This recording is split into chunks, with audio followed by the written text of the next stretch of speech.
Hey guys, how's it going? It's me, Chris, again, and today we have a 2021 Lexus NX300 maintenance light reset. We are going to use these buttons over here on the right hand side of the steering column. Up, down, left, right, middle for enter, and back.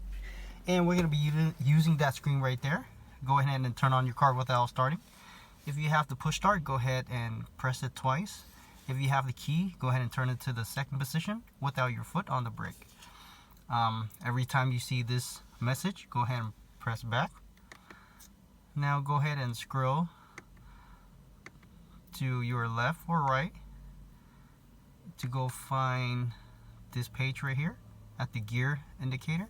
And when you get here, go ahead and scroll down all the way until you find vehicle setting. Enter on that. Scroll down to schedule maintenance, enter on it.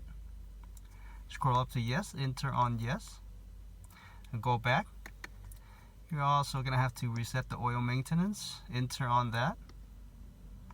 Scroll up to yes, enter on yes. And there you go, guys. Guys, make sure you click that like. Thank you for watching, and I'll see you next time. Bye bye.